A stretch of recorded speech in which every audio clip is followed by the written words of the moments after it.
Hello friends, क्या आपको लगता है कि पूरे ब्रह्मांड में सिर्फ हम ही लोग जिंदा है? क्या आपको लगता है कि और कहीं जीवन नहीं हो सकता है? तो शायद आपकी ये सोच आज बदलने वाली है, क्योंकि आज हम बात करने वाले हैं पूरे यूनिवर्स के बारे में।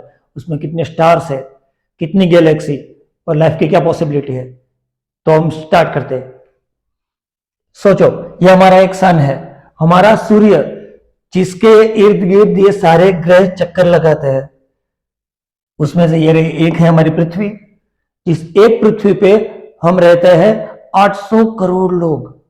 जी हाँ, तकरीबन 800 करोड़ लोग हैं हम। हमें लगता है कि पूरे सोलर सिस्टम में सिर्फ हम ही है। हाँ, वो सही बात है कि पूरे सोलर सिस्टम के किसी और प्लेनेट पे लाइफ की अभी भी पॉसिबिलिटी हम लोगों को नहीं मिली है। पर अब क्या हो जब हमारे पास एक सूरज की जगह इतने सारे सूरज हो। सोचो, अगर एक सूरज के पास अर्थ हो सकती है, उस अर्थ पे जीवन हो सकता है, तो इतने सारे सूरज है। यहाँ पे करीब करीब 10⁻11, यानी कि एक के पीछे जब 11 जीरो लगेंगे, इतने सन पॉसिबल है। और अगर इतने सन है तो सोच के बताइए कि 10⁻11 यानी कि 10 के पीछे 11 जीरो लगे हुए इतने सन है, तो किसी और सन के पास अर्थ नहीं हो सकती है? क्या वहां पे जीवन नहीं हो सकता है? तो फिर हमें पता क्यों नहीं है? क्योंकि हर एक स्टार के बीच में जो गैप रहता है, जो डिस्टेंस रहता है, वो लाइट ईयर में है। जी हाँ फ्रेंड्स, लाइट ईयर। एक लाइट ईयर है ना क्या? तो मैं आपको मोटा मोटा अंदाजा देता हूं कि सोचो, सन की एक रे को, एक लाइट को, एक किरण को अर्थ तक पहुंचने के लिए 8 मिनट 22 सेकंड लगते हैं। अब सोचो, अगर वही लाइट 1 घंटे तक ट्रैवल करे तो कितना वक्त लगेगा, कितनी दूर जाएगी, कितने किलोमीटर ट्रैवल करेगी। और वहां से सोचो, अगर ये एक ही लाइट का रे वो 1 महीने तक ट्रैवल करे, और वही लाइट का रे जब 1 साल तक ट्रैवल करता है, उसे बोलते हैं 1 लाइट ईयर। और ये जो स्टार्स है वो हमसे हजारों लाइट ईयर दूर है। यानी हम लोग वहां पर पहुंच भी नहीं सकते, क्योंकि हमारे पास ना तो ऐसे कोई टेक्नोलॉजी है, ना तो ऐसे कोई इक्विपमेंट, ना ही ऐसा कोई फ्यूल जो इतनी दूर तक चले।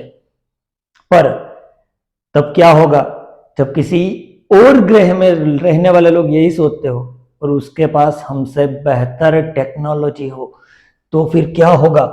तो वो जो हमारे पड़ोस में रहने वाले स्टार्स है, वहां से हम तक आने में वो आज नहीं तो कल पहुंचेंगे। क्योंकि अगर उसके पास वो टेक्नोलॉजी है, वो स्पीड है जो वो लाइट की स्पीड से ट्रैवल कर सके, अगर उसके पास उतना फ्यूल है जो कभी खत्म ही ना हो, तो वो हम तक आ सकते हैं। इसीलिए हम कई बार बोलते हैं कि अर्थ पे बहुत लोगों ने स्पेसशिप देखा, किसी ने यूएफओ देखा।